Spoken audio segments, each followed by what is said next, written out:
Hmm. Um, Tumi is or wait, I'm gonna restart. Okay.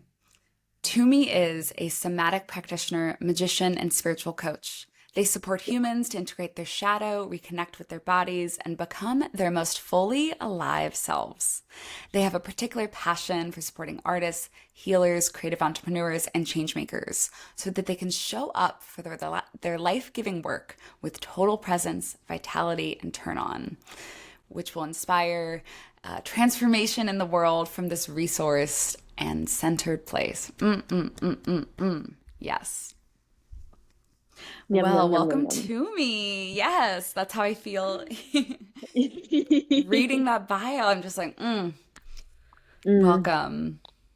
I would thank love to you. jump in with this big, big, juicy question that we're going to basically discuss today. What is existential kink? Yes, I love this question. I've been chewing on it all day. And what I would say existential kink is, it's actually layered. So, existential kink is a body of work. Like, first and foremost, it's a book by Carolyn Elliott where she introduces the idea of existential kink. Then, in some ways, you could call it a philosophy or a consciousness or a way of being. Um, but under that, and I would say the gateway to that way of being, is that existential kink is a meditation and it's a somatic practice.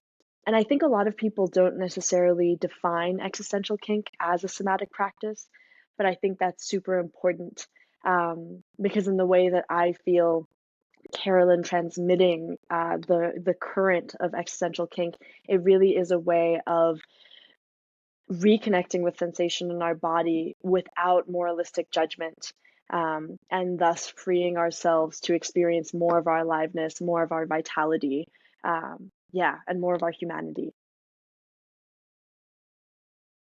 Hmm. Okay, yeah. Can you speak a little bit more about what happens when we do experience sensation and our experiences through like a moralistic point of view, basically how we all go about it. How we all go about it, yeah. So essentially, the world that we are in really divides sensation, feeling into good and bad. So we say things like happiness, joy, bliss, turn on, all good. And, or, depending, but all good. And then we say things like pain, sadness, heartbreak, anger, bad. And then we overemphasize with the parts of our experience that bring about what our conscious mind, what our ego will associate as good, happy, and we disassociate from what our conscious mind says is bad, painful, heartbreaking, angering, frustrating. So that's kind of the playing field that we're in, is this world where we treat some things that happen as bad and they shouldn't happen, and some things that happen as good and should happen. And existential kink actually allows us to move outside of there are things that are bad and shouldn't happen and things that are good and shouldn't happen, to like, life is happening. Life is happening. How do we meet that happening while being fully present for it? Mm.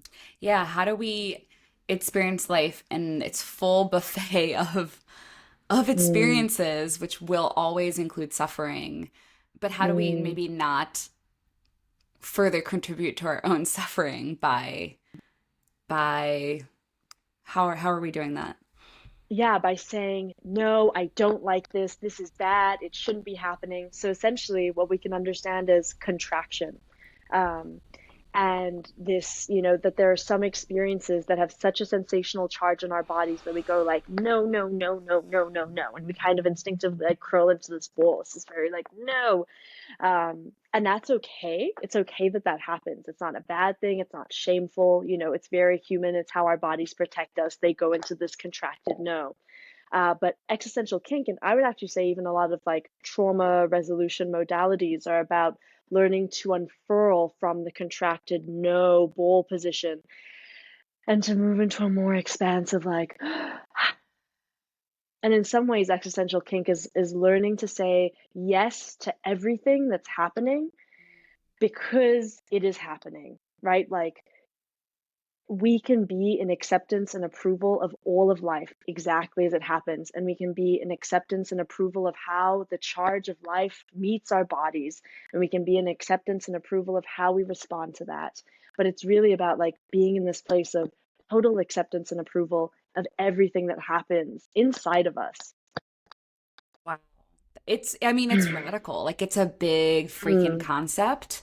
And, we have certain responses that our body goes to that are natural, that are like these adaptive evolutionary features, and they're all brilliant in the short term.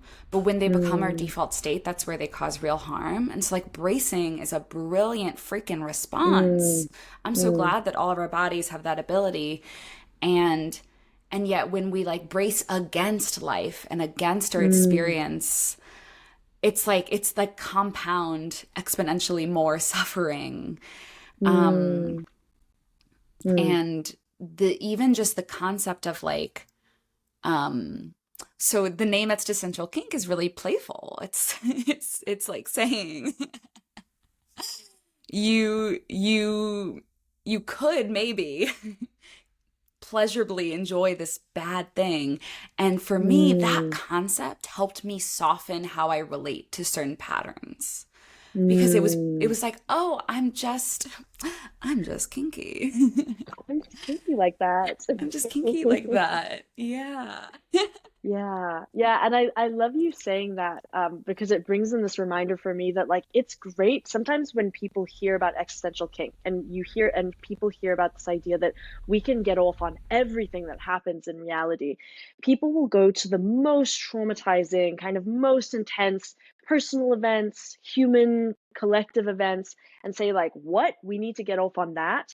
And actually, existential kink is far more useful when we use it as a practice to address one of those little patterns that we have, right? Like, I just seem to always date people that remind me of my dad. Seems to just be this weird thing that I keep doing. Who knows? Keep finding myself in that position. And when we take something like that, if there's not too much charge in my body around it, like maybe just more annoyance and frustration, like, why does this keep happening? Then I can take that consciousness and say, what if there was a part of me that was enjoying this? What if there was a part of me that was curious about this? Sometimes I like to use the word fascinated with so that we can move out of like because sometimes instinctively we say, I didn't like that. I don't like that. I don't like that I keep finding myself in these painful dynamics and patterns. But it's like, wow, what if there was a part of you that was just fascinated by it? That was like this artist that's like, I just want to experience everything under the sun and the particular strokes and sensations and feelings evoked by this story. Fantastic. And so existential kink is really connecting with that inner artist that like really is getting off on the beauty of all reality. But we start with something that carries some charge but isn't the most charged thing to have ever happened to us or our community or our collective. Yeah, there's such wisdom there. Where it makes sense that if maybe you have experienced trauma, a real hardship that you're like, I'm ready to be free of, that you might want to go there, but Mm, you can't mm, first. And I mean, I think with anything with the body, it's like working out. You have to start slow and small. Like, if mm. you don't just run a 5K out of nowhere, or you don't just lift the heavy weights out of nowhere. Like, you start Yeah, small. And yeah. one of the most beautiful things is that I think what EK does, and it could also be really supportive to get this help elsewhere, is just the language of the body and sensation. Mm, And I think that's what mm, you bring in that I haven't always experienced with folks in the EK world, is this real somatic mm. orientation. So I think I just want to ask like a broad kind of question about that, and maybe you can also tie us in a little bit to how did you come to this work? Because my understanding is the somatic stuff did come first, or I'll Yeah, let you give us that story. Yeah. yeah. So I got into somatics in 2020. So when I first started studying with the Somatica Institute, which is actually it's in the Somatic Institute, we focus on somatic sex and relationship coaching. So my first entry into connecting with the body was connecting with the body in order to feel more fully sexually embodied, to like connect to eros, to connect to pleasure, which was actually a really beautiful segue for me into existential kink because a lot of it just instinctively made sense. Like, oh, it's about connecting to the turn on of this experience in the body.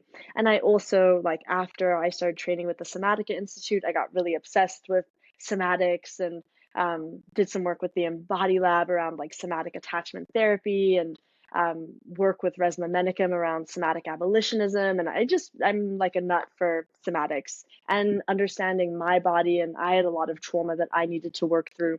So I think that's also really important to name is like I found existential kink after doing really significant intentional somatic therapy, trauma healing for like a good 2, almost 3 years. Um, and that has been very, very foundational so that I could enter the work of EK. Um, and I think that's where I see people when they first encounter EK and they think that it's just a head based thing, they can really actually use it to abuse themselves and like to try convince themselves that they're getting off on things like, I really love this experience that's creating a lot of pain and suffering for me. But it's not coming from a integrated place. It's like they're bullying themselves into believing that to be true. And EK actually isn't about pretending that you're turned on by something. It's actually pretending that you're not. Like it's dropping the pretense that you're not turned on by this thing. So you're connecting to turn on that's already there. You're mining it, you're connecting with it. But you're doing that slowly and gently, and you're doing it with something that, is maybe here at the surface. And you're seeing like, oh, can I realize that this thing I say I don't like, I really am in love with? And then you take it deeper and deeper and deeper. But like we said earlier, it's like lifting weights, it's like going to the gym. You build stamina. Yeah, and I think, what I love about somatics is like regardless of the modality that you work with, you're working with a practitioner with, you're gonna learn the language of sensation and you're gonna like Mm, develop a finer tune of like what's here. And, like psychology really just talks about emotions and it kind of talks about them as if they're only happening in our mind. And mm, and yet when we feel our yes, when we feel our no, which is not binary, it's a whole spectrum, but you learn the mm, color palette. I love when my mm, clients are like, I know different parts of my body will be fear and different parts of my body will be more excitement. Different parts of my body will be the story and different parts of my body will be my intuition. And some of that stuff mm, is probably somewhat human universal and some of it's highly their body. mm. And, you know, with existential kink, it's like when you can feel your body, you won't gaslight yourself like that. Like you'll be like, Mm. is this actually a fucked up situation that I need to remove myself from because it feels like no, it feels like I'm scared, it feels Yes, like I'm exactly. bracing. Am I Yeah. actually open to this? Like that's an embodied knowing. And I think in a lot of modalities, yeah, they can either just not work as well or they can be harmful or there can be Mm. messed up power dynamics that can be created when people don't have an embodied knowing. Yes. Yeah. Ah, yeah. Just receiving all the wisdom of that. Um, and how foundational it is for people to have that embodied sense of yes and no. Because another thing that can happen is like I was doing some EK earlier on this relational pattern where I love being attracted to people that will like do this very specific thing, which is to say that they're gonna come and visit me at a time and then like disappear for hours and not like Mm. share like where they're at or what's happening. And so I was doing EK on this because I was like, I'm finding myself in this situation very often. Like it is clearly something in my unconscious that is desiring this experience. But getting off on that doesn't mean me saying, I'm totally fine with all these people. And I'm just going to keep putting myself in situations where people are going to keep just like showing up hours and hours later and like reminding me of my childhood and my relationship with my dad. Instead, it's like, oh, there's something in that experience that connects me to something beautiful. It does connect me to my dad. There's something that my body finds desirable about being disregarded. I can recognize that and get the full enjoyment that I've been getting out of it. And then I can say, I'm not choosing that anymore. And Yeah. that's where like EK isn't then saying you just have to keep saying yes to everything. It's like you recognize that you've been saying yes to something, and then you have the freedom to choose differently, but only through making that choice conscious. And for most of us, when we find ourselves in a repetitive pattern, it's unconscious and we Yeah. don't have the power to choose differently. Yeah, I would love if you could talk more about like the unconscious part, because I think Yeah. yeah, just naming like this kind of battle, for lack of a better word, between our conscious and our unconscious desires and drives, and Yeah. yeah. Yeah. Yeah, so Carolyn's work has really been influenced by Carl Jung. And one Mm. of my favorite things that Carl Jung says, and it's in the beginning of Existential Kink, is until you make the unconscious conscious, it will rule your life and you will call it fate. That was a big part of he's medicine and he's teaching to the world is like, there's this vast unconscious. It is much bigger than your individual ego, this I that you think you are. And it is controlling your life.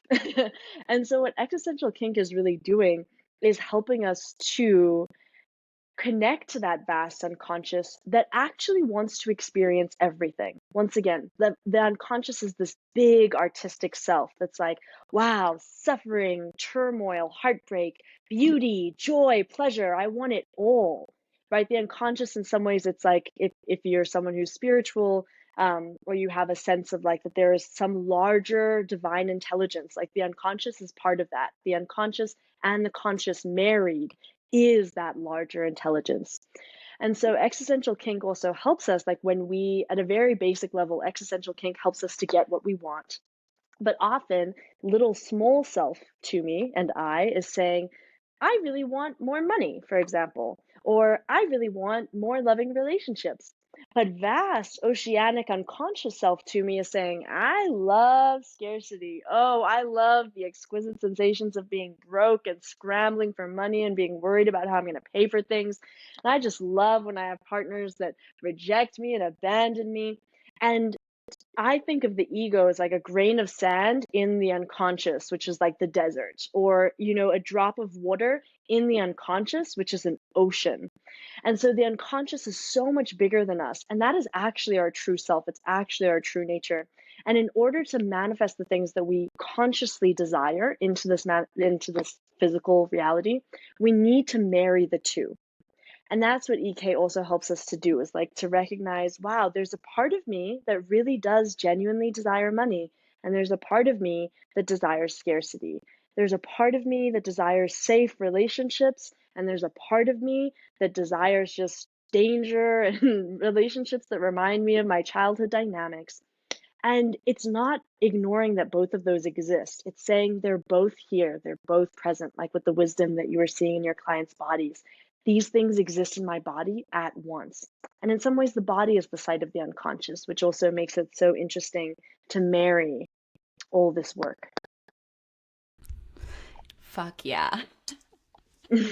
It's, I think so many ways that we try to support ourselves or like change our behavior is by just shoving Mm, down the parts of us that hurt, that are lazy, that, mm, or like, it's even if we don't quote unquote struggle with addiction, we're all actually in maybe some dances with whether that's scrolling on social media or texting a totally. toxic ex, like whatever. We all have Yeah. our behaviors that, and then the primary way that our society says you should try to change is like, well, just stop eating all pleasurable foods, just work your body really hard, just schedule it and be rigid. And Hmm. I Just love try this kind of harder. just try harder. Why? Literally. Mm, And I love parts work, and I kind of do a mm, modality of it's basically somatic internal family systems and really blending mm. somatic modalities, but this idea that like what if we could love all of these parts? We're a cast of characters. And, maybe it's very specific of like you literally have a little rebellious 14-year-old who has very specific Mm, desires. Or maybe it's just a general thing. And I also, I'm curious to hear what you think about this, but like, I think there's stuff from our lineage of, like there's patterns in my family relationally that just keep Mm-hmm. passing on, and I'm sort of like, oh yeah, I'm gonna be the one to kind of heal that stuff. We don't need to keep that dance going. um and so Mm, yeah, and I think, talking about like things like collective unconsciousness or consciousness, I totally get how that can be scary to people, but we really are, part of something much bigger. And there's been mm, so many, like we come from stardust. So I think I mm, take, both comfort and this kind of awe of like, we'll never mm. know, like this majestic, you know.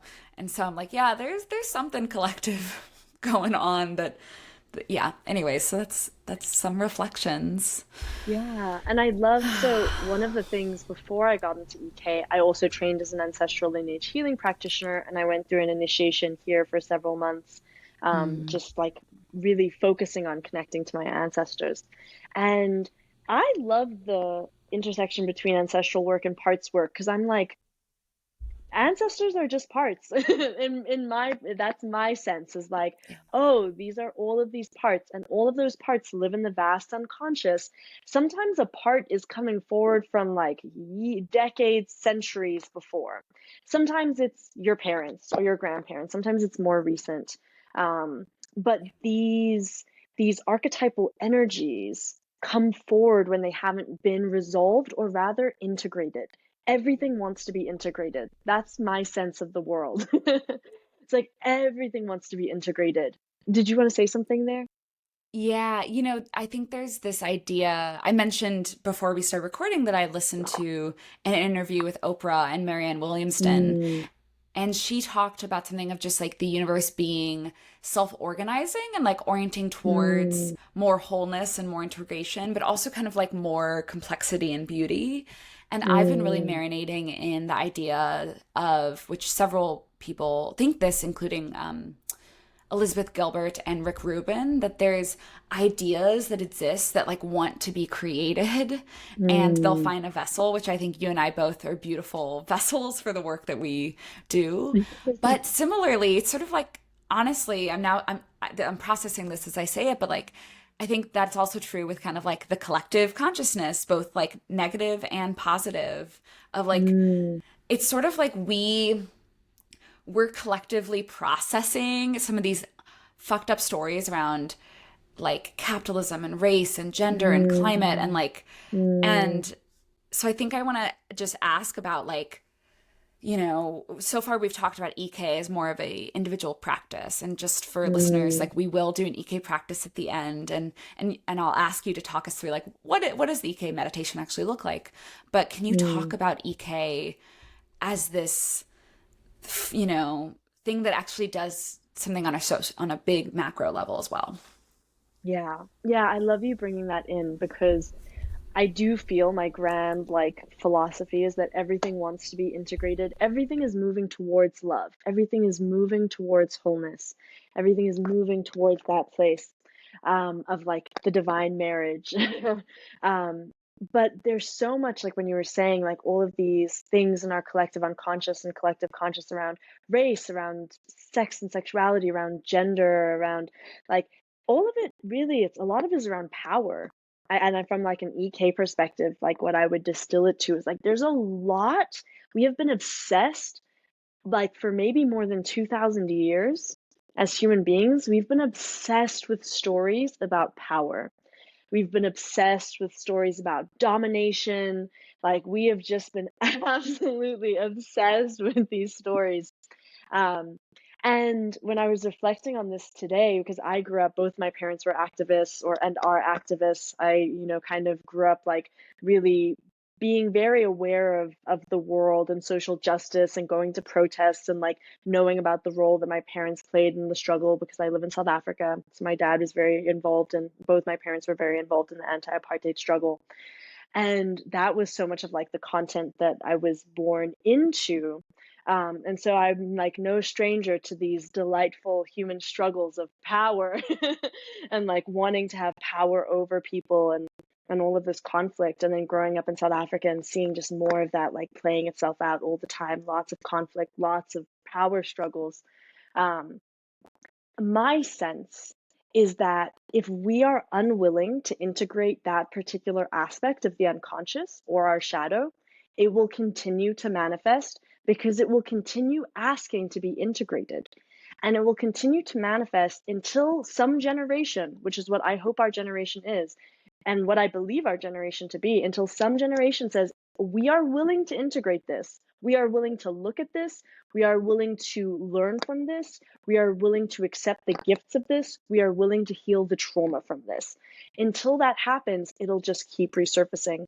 And we're really at this fundamental like tipping point in our relationship with the planet, in our relationship with each other, where if we don't start to really shift these narratives, or these stories that we're obsessed with playing out around power, and oppression and domination, um, we really won't have a planet to call home, like even just from an ecological perspective, because we're obsessed with playing out the story with the earth too and with all of our kin.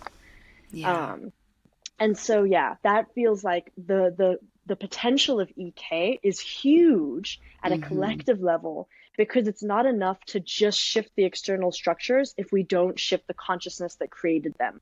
And if Yeah. we even like do all the right things as a world and create all the right policies, if this obsession with domination still lives in us, we'll find another way to play it out. So we need to just be the Yeah. ones to really Mm. that. Yeah. Love it, integrate Yeah. it. Yeah. Well, and that's such a great example of like if we don't actually deal with the root driver, it's Mm, sort of like we've had you pass a bill, the Civil Rights Act, but racism finds another structure or it finds another exactly. form. And so it's like we Exactly. have to deal with the underlying driving factors. And Mm, it makes me think about how to really bring in the somatic piece is like we have to feel the hurt and the grief and like mm, part of integrating is like fully being with all the parts of that experience. And yeah. I think as a society there's a lot of people who are very vested in us, like I mean denying reality and like telling false stories about what's happening. And I'm thinking of like Mm, US politics and banning mm, of education on, yeah, there's a lot happening. mm, mm, But it's like I want a world in which we can feel the actual trauma of what has happened and is happening to us, because I think so many people are disconnected because that's the only way to survive in this world. And mm, in a world in which we all are like, no, things have to change. And I mm, feel that urgency regards to the climate mm. crisis, but it's happening in so many other areas. Yeah. Yeah, and Hmm. but this is so big. And so, for example, this might not be something to do an EK on if you're starting. You don't need to like Exactly. EK. So we just went there. We can take some deep breaths. I'm curious Yeah. about, can you, like, sorry, I got a little too real. But can you help us understand, like, for example, what is something that is just like a weird thing that happens in your life versus something that's EK? Yeah. And Yeah. I want to say something to like wrap up yes, the last please. bit and then Yeah. I'll answer Thank this. you. Yeah.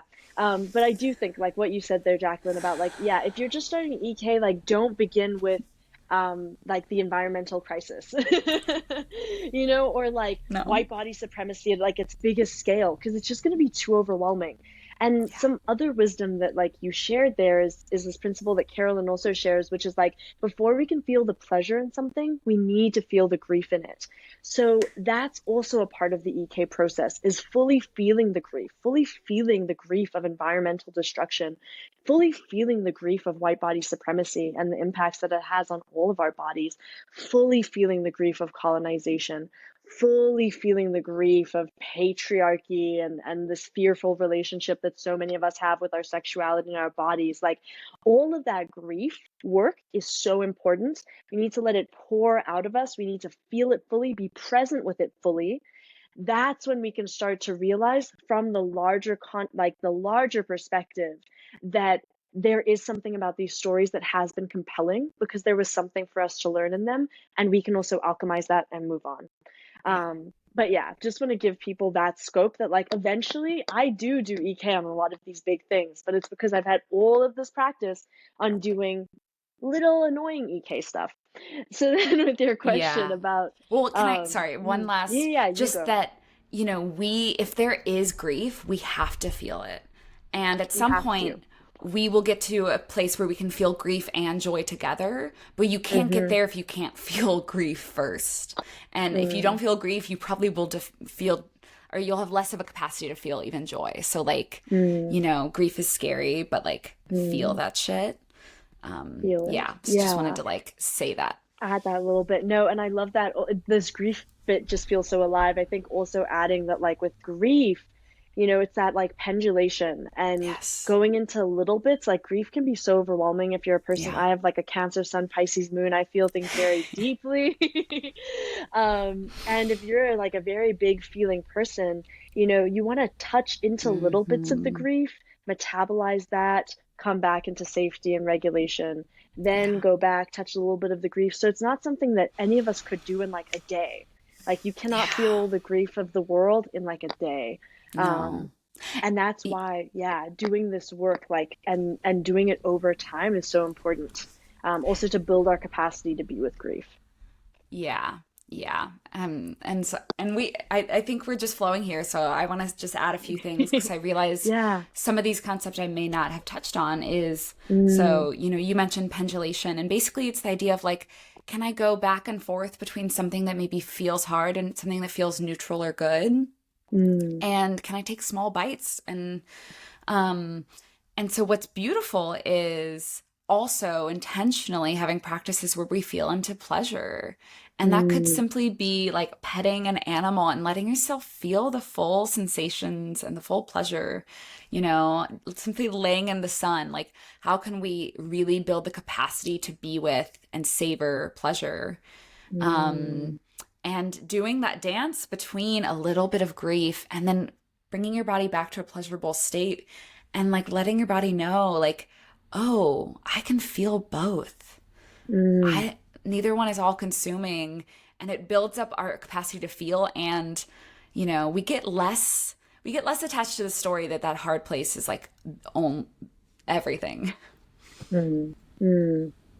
I think it's why like I love you offering that greater context, and it's why I'm like, oh, people should, or I would suggest working with a somatic practitioner of some kind, learning about somatics, practicing somatics in some way, side by side with EK, and potentially even before you get to the Yeah. EK stage of your journey. Like read EK, play with it as an idea, but then do all of this like building of capacity in your body to feel more sensation, because when you develop that capacity it's going to support your ability to do EK, because EK really will like, it's a very fast um a fast working modality, I would say. Like the kind of Mm, transformation that people can experience with EK is very big, rapid. And so if you have a really solid foundation to lead you up into that very, quick shift in consciousness, that can be really supportive then, or rather than like trying to shift yourself too quickly and then actually feeling, what I see a lot of people do is then like projecting onto Carolyn or being like, how dare you suggest this? This is awful. You're bad. Um, and so strong base in somatics. Is there anything else you want to say about that, or can I add the little? the final thing is just like, I yes, like we often need to build know capacity this one's before so we can have juicy. those big transformations. And Mm, yet we think that the transformation is the rapid increase, it's the peak. And yet exactly. it's like the slow growth that the bar chart was barely moving, but that's where we were really building the skills to do the big thing and to have your life change Yes. very quickly. That's the last thing Yes. I'll say. I love, I know this one we're both like hee hee hee. Because yeah, I think there's an emphasis on catharsis that can also happen in healing Yes, spaces and getting to like that big cathartic experience. And like, and it's lovely. I love cathartic experiences, but totally. actually I have like an equal respect and love for this like slow capacity building work that I'm doing every day that Yeah. often I don't necessarily see the results from until I find myself in a moment where I'm like, whoa, I have so much more capacity here. Yeah. Um, so praise for the gradual, slow capacity building work that somatics can bring us into, Mm-hmm. and how that Mm-hmm. sets us up for everything else, which is just as important, but not more. I love you bringing that in. Yeah. All Yeah. right. So the question I asked you a while ago. Yeah. The question we asked a while ago. Um, I would say so. Essentially, the question was about how do we know what's just like little annoying day things versus EK things? Yeah. I EK everything. Mm. The more that I do EK, the more that I realize like EK, and obviously EKing everything that isn't grief first. So if something doesn't need to be grieved, then I'm probably going to EK it. So whether that's something from, wow, this person that I was just supposed to meet up with, they did this thing where they let me know well after the fact they weren't coming, like hours after the fact. And that keeps happening to me. I'm just gonna do a little EK on that. So that's like, it's a little thing. I could probably go through my day and just ignore it, but it's more of like a curiosity for me. Whenever I see that there's a pattern that I feel some level of annoyance or frustration or don't like about, and it seems to come up with some regularity, so it's not just a once off blip event, that's when I say, oh, maybe I'm gonna do some EK here.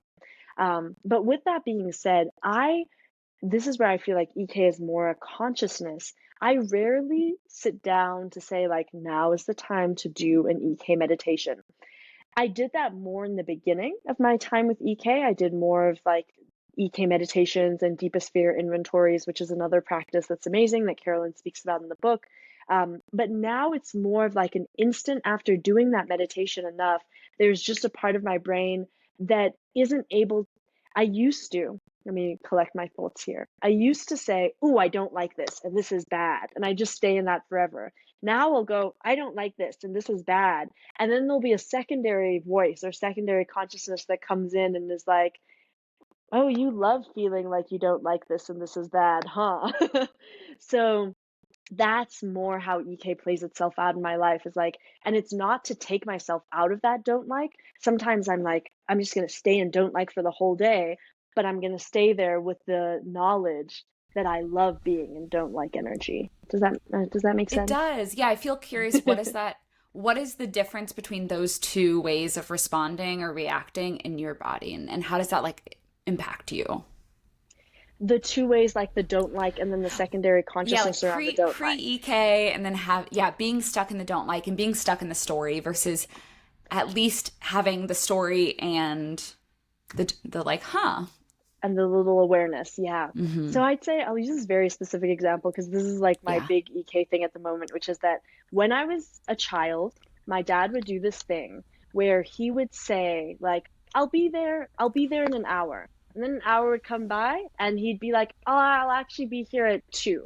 And then 2 o'clock would come and he'd be like, oh, I'll be there at 5. And 5 o'clock would come and then he'd say, oh, I'll be there at 8. And 8 o'clock would come. And then eventually my mom would say, your dad's not coming.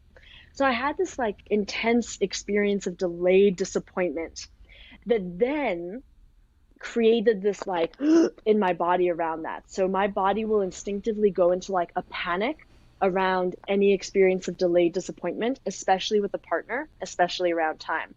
So pre EK, I remember a partner did this where I'd just gotten back into the country and they said they were going to meet me at the airport. And then I didn't hear from them for like 24 hours. And I just went into such a state of fear, paranoia, contraction, anger, like moving from like I'm so angry at them, how dare they, to like what if something's happening to them, to like my own anxious attachment gets like activated and then I'm in this like kind of nervous system embodiment. I'm breathing very shallowly. I can feel the tension in my body. There's kind of like a scrunch sensation. I feel a lot of hyper aroused energy. So there's a lot of desire to like move or do something. It's like, oh, I need to fix this. It's not like a shutdown. It's very much, I need to figure out how to fix this now. But then I stay in that energy for hours and it can't actually be resolved because, for example, this person is only going to text me tomorrow.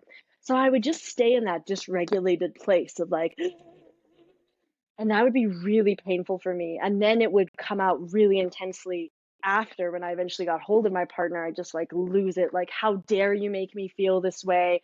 You're the worst person. We're breaking up. Like, and I would really feel that they were bad and wrong and shouldn't have done that. And they're like a monster.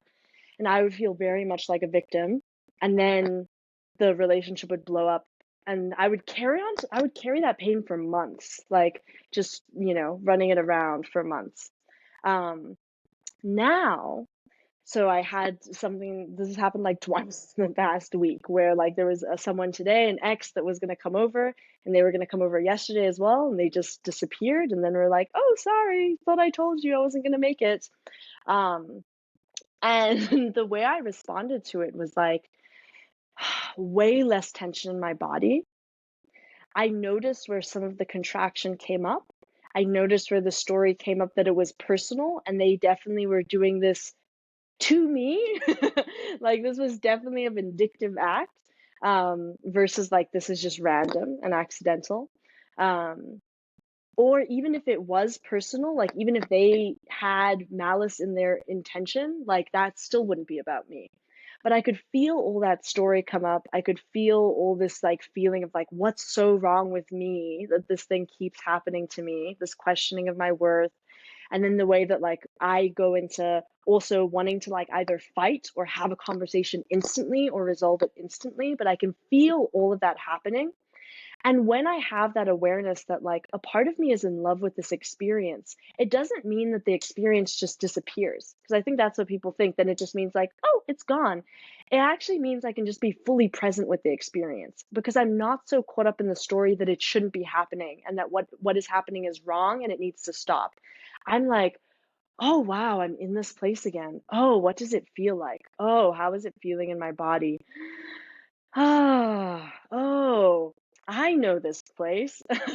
And then if I decide, like today, I actually decided to go into an EK meditation, I could connect to like, oh, the turn on and arousal that I get from feeling disrespected or disregarded, but specifically, I enjoy the scrambling that I go into because it consumes all my energy and it becomes like the most entertaining thing that I can do in my whole day is just to fixate on this person and onto trying to get their attention or their apology or their whatever. And I could just watch the game. And it doesn't mean that the game stopped or disappeared, but also now I'm able to be here, be present with you. I'm not running that energy through my body. Whereas a couple months ago, a year ago, I would have been running that energy so intensely that I might have said, Jaclyn, I can't come today. I'm in so much distress. Wow. There's so many things that I'm like, should I, which point do I follow up on? Oh, thank you for that example, because I mean that's a really Mm, personal one, and I think it lands more than mm, some kind of made up one. And mm, it makes sense that you studied somatic attachment therapy. mm, Um, and yeah. not again like start small, but our relational patterns are often mirrors about our beliefs about ourselves in the world. Mm, And to your point that mm, like nothing's actually personal, like someone else is playing out their relational attachments and beliefs with you, and we're all playing it out. And mm, wow, I mean, if you have any, like mm. for anxious attachment folks, like the alarm goes Oof, off and oof, it is a deep primal, like you are not loved and safe. And then of yeah, course your system is ready to do anything for to get that back. Um, totally. and it can be absolutely so debilitating and all consuming. Mm, mm, So what a beautiful capacity to just watch mm, and be like, yes, this is happening and I can watch it. And like, I think as far as like, I personally don't, I'm not chasing enlightenment. And I don't think that that should be the goal of human existence. Like, we're here to have a human experience. mm. But, you know, as far as being kind of like a Jedi level human, being able to watch the story and not get as caught up in it, and dare I say, find the pleasure and enjoyment in any situation, obviously not Yeah. staying in harmful, abusive situations, but, you know, Yes. um, like yeah, that's powerful. Mm, mm, mm.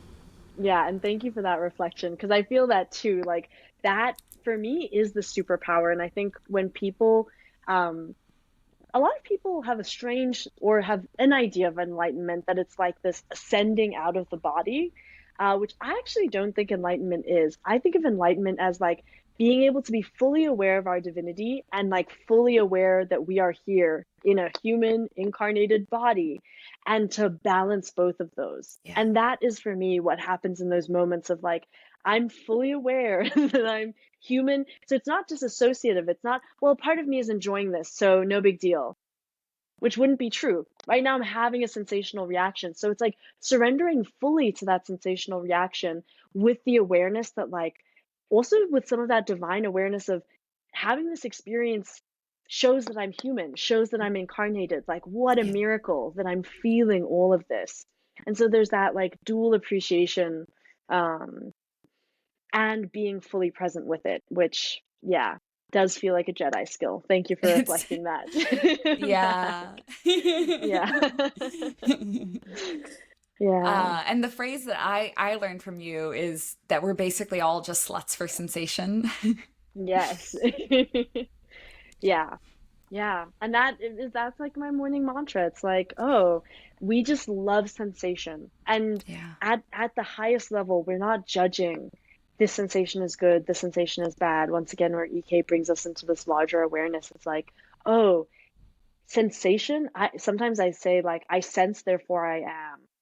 Like there's like that I think, therefore I am. I'm like, oh, I sense, therefore I am. Like Yep. sensation tells me that I'm alive. And so of course, just from this like purely divine innocent perspective, we orient towards the most sensational experiences.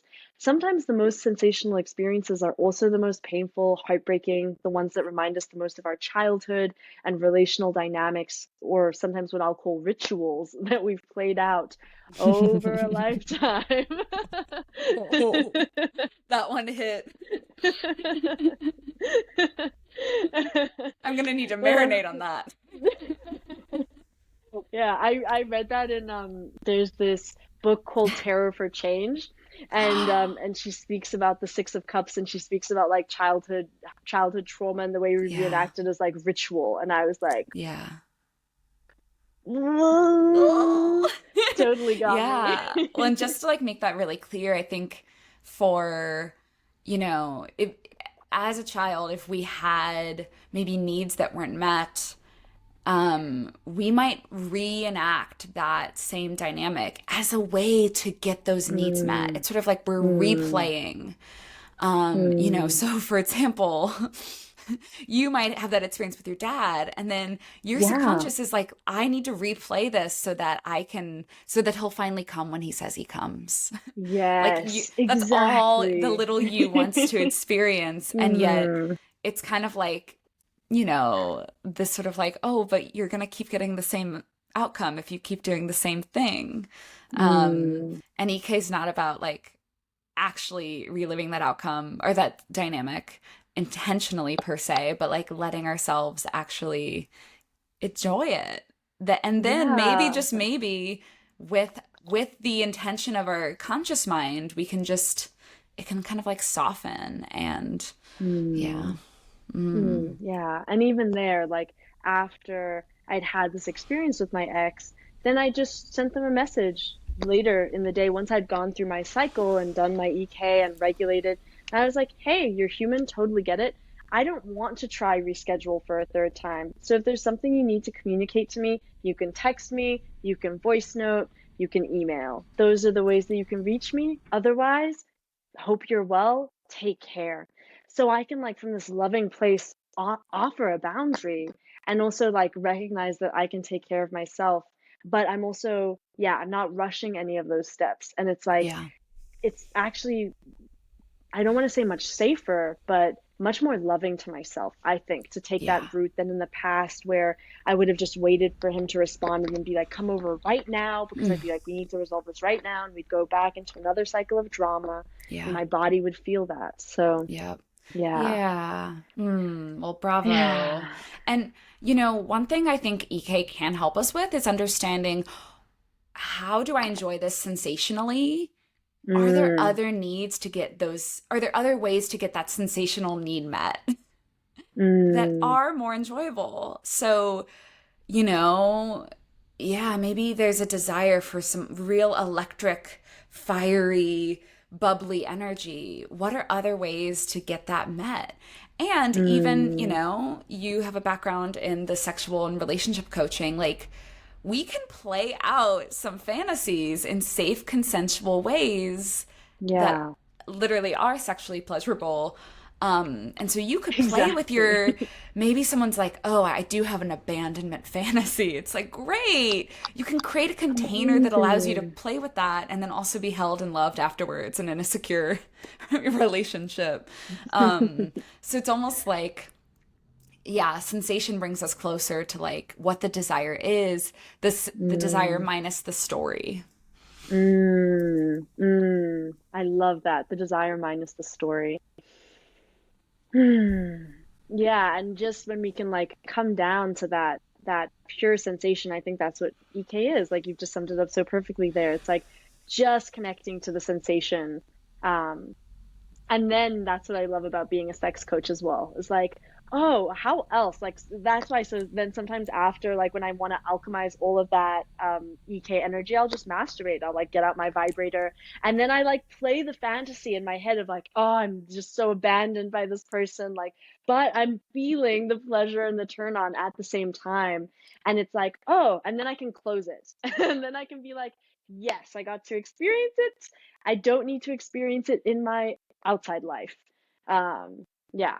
So there's so much power, choice, and freedom that can come from getting off on these patterns that we just don't have when we're being ruled by them. Mm-hmm. Yeah, it's sort of like, is the pattern doming you? Or can you really, set the scene and intentionally elect to engage in it in a way that is enjoyable for you? Yes, I love that. I'm gonna take that with me. Is the pattern doming you? Morning check-in. How we doing? Mm, I'm checking our bullet point outline. Man, I and feel it's like a we've roadmap. covered so much. Yeah, it's just our little, we discussed, um, it's like a trail, and yet it splits off to other Mm, trails. And there's some waterfalls that we beautifully spent a lot of time on, and I'm so glad we did. Um, mm, I mean, I feel like we've covered a lot. Is there anything else that you want to riff on, you want to talk about, topics you want to circle back to, mm, examples? Let me take a moment to like Yeah.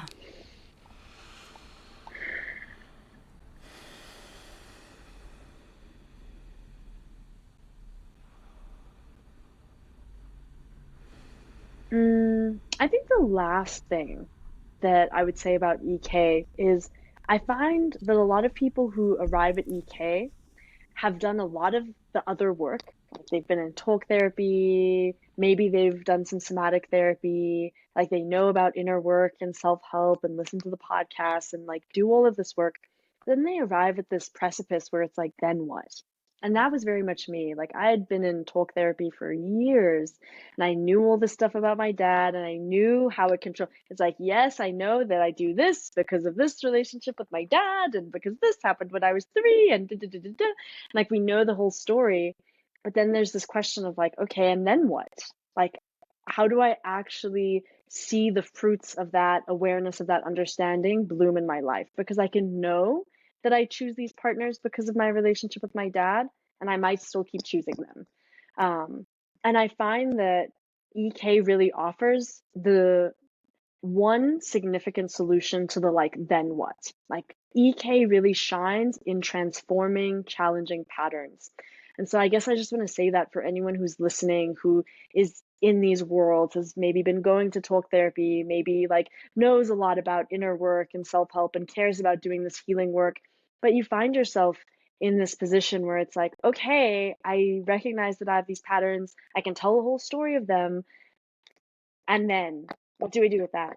EK feels like it's waiting for you if you're in that place. And I just want to make that really explicit for people that like that's when I think um Yeah, it can provide the most depth because it actually lets you transform the pattern. And Yeah. so I really want to like issue that invitation for anyone listening who Hmm. is really wanting to transform a pattern that Mm. is feeling like repetitive and like they don't like it. It's worth giving EK a try. And you can always throw Yeah. it out. You don't have to, you can listen to it and Oh be my like, God. I don't like it. Hmm. That's the Yeah. great Take thing. it, leave it. Maybe it Yeah. plants a certain seed now and you return to it later. Yeah, I'm curious, what would you, so two-part question, but Mm. related. If someone wanted to get started with EK, how should they start to slowly dip in? And then also, what are things that you offer the world? If they want to work with you, how can they do that? I imagine there's some overlap. Yeah. Yay. So if people want to get into EK, the audiobook, listening to the audiobook, it's read by Carolyn, so it's fantastic and delightful. And she's a great, like, she just Hmm. reads it with so much oomph and energy, and you really get the transmission of it. So, downloading the audiobook or buying the physical book or the ebook, however you like to receive. It's really not a long book. It's like a tiny book. And I've No. heard, yeah, it's so small. And I've heard so many people say, and this is myself included, like, I'm such a EK fanatic. I've been in EK, I've like read the book. I've then been in Carolyn Elliott's Magic School Electric. Yes, I'm still in it. I'm going through her initiation mystery school. I still have not finished the book. Yeah. Well, it's like the second half is practices. And when you Yes. find stuff that works, then you end up not. Yeah. And so the full title is Existential Kink by Carolyn Elliott. Yes. And agreed, whatever way you consume books, do that. The audiobook is great because she reads it and there's like her energy to it. Mm, But mm, yeah, definitely. And I'll say yeah. like I probably read it in like fall of 2020 and I listened to it, but I also own the book because sometimes you need written Mm, instructions. And it's something that I mm, listen to every year as like a refresher concept. mm, And every time it's very liberating. It's very like, oh, like mm, it provides a lightness, even though I feel like I mm, wasn't at a somatic capacity where I could actually feel it. But even just the mm, concept, like, it can feel, yeah, liberating. And like, I think there's merit in coming back to things and like mm, being with them and learning from them in a deeper way. And I personally do that with books, with teachings. Yeah. yeah. Anyways, And continue. and there's so many as well. Like Carolyn has been on Luis Mojica's podcast, Holistic Life Navigation. She has 2 episodes on there. She has episodes on so many different people's podcasts, but I'm thinking about Luis because he's an amazing somatic therapist. So it's like there's so many ways to engage with Carolyn's energy, to follow her on Instagram. You can get a really good sense of her vibe. And then really just reading like a third of the book, or some people will read a chapter, like the first chapter, and they'll say, My whole life has been transformed. So just holding that, but like even just digging into it in a tiny bit, and it might trigger you at first. For me, it really triggered me. I was like, How dare she? And now I'm a total like EK fanatic. So I think allowing for your first sensational reaction is also really important. And if you have the like, ugh, I don't like it's bad, then allow that fully. And if you have the like, ooh, I'm curious, tell me more, allow that fully. So that's Carolyn. She also has a magic school called Electric Yes for anyone who's like interested in getting into that. And then in terms of working with me, I am always changing. I'm a very flowy person, so I'm always changing the way that I work. But some things that tend to be in my ecosystem, at least at the moment, are the Money Magic Coven. Um, and that is something that I love so much. Jaclyn's in the Money Magic Coven. We really, EK is the base of like so much of my work, and combining EK and somatics and conflict integrations. And in the Money Magic Coven, we do that all around our relationship with money. Um, Yeah, I would love to yeah. hype it up real quick. So basically, the Money Coven has been where I've actually experienced EK in a somatic experiential way, aside from like me Mm, kind of trying to do it by myself. And the thing is, we all have shit around money. We all have, in some way, somehow, a challenging relationship with money. It echoes our mm, attachment styles. mm, And as, someone who's an entrepreneur, like, I've been giving myself time to just start my business, and now I'm like, okay, babe, we do need to actually like make real money. And Mm. wow, it's been so good, and I really appreciate the depth and the variety of practices related to EK, and I think playing with the Mm. idea of like, expansiveness versus scarcity in the body, and playing with like there's a lot here. So if hopefully Tumi will offer it again, but if money is something that has a lot of charge, that is a challenging relationship, we have a relationship with money, Mm. then check it out. Thank you. Yeah, I love the Money Magic Coven. I think money is such a wonderful place to practice EK. That's kind of like my sneaky little agenda, is like really getting people into EK through money stuff, because money is one of the places where we experience the most constriction, and also like when we're feeling like we don't have enough money and when that survival impulse is awakened in us, it can be the hardest to say like, oh, I can get off on this too, but it's such a powerful place to get off on it, because if we can, in that really dense place, find our approval and acceptance, there's so much possibility that opens up for us in the world. And of course, I just want cool people who are doing great work to make money so that they can keep doing great work, because that's how we change the world.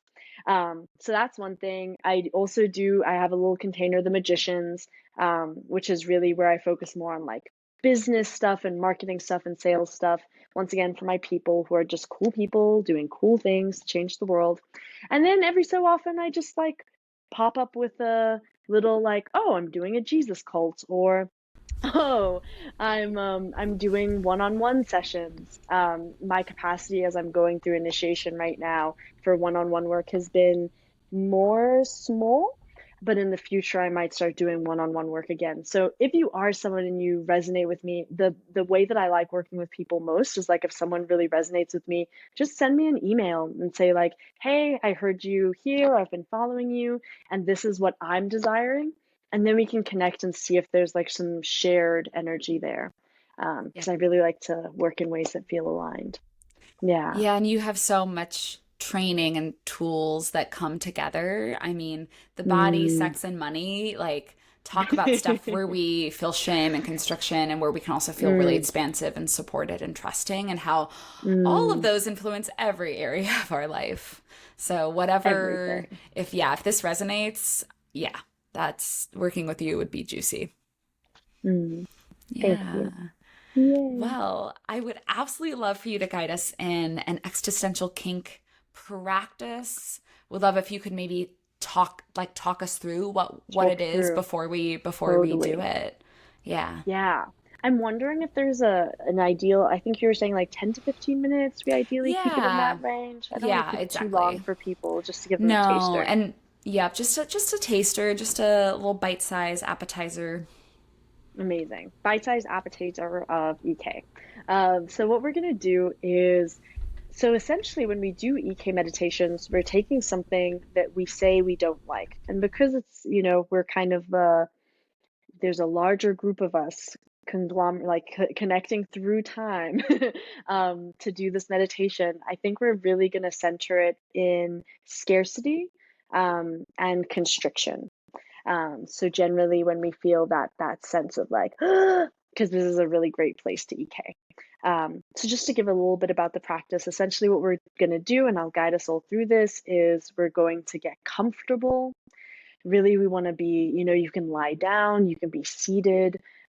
We really want to be comfortable in our body, and as in as much pleasure as we can be, just in terms of like, wow, would it feel supportive to have a comfy cushion under me, or to have a blanket over me, or to have I have a hot water bottle with me? Like, what would feel supportive and make my body feel really safe and relaxed? I'll add a little bit of like some somatic addition pieces to this particular EK practice. But then what we're going to do is we're going to connect with our bodies. And we're going to go into this experience of constriction, of scarcity. And what we're going to do is we're going to bring all of our loving approval and acceptance to this part of us that's feeling constricted. And we're going to see if we can feel into just like 5% more pleasure there. So we're going to ask ourselves that question and then really feel it with our bodies. So the goal of this practice isn't just to keep it as like an idea, but it's okay if the first time as you listen to this, you want to play with it more as a mental concept. But really what we want to do is connect to the feeling in our body, and then see what awakens for us. Sound good? Ooh, you're muted. But I assume you're Thank saying yes. you. Yes, I'm actually gonna like fully lean in and lay down and turn my camera off. So passing it fully over Amazing. to you. Yay, amazing. So welcome everyone. Just inviting you to get comfortable, inviting you to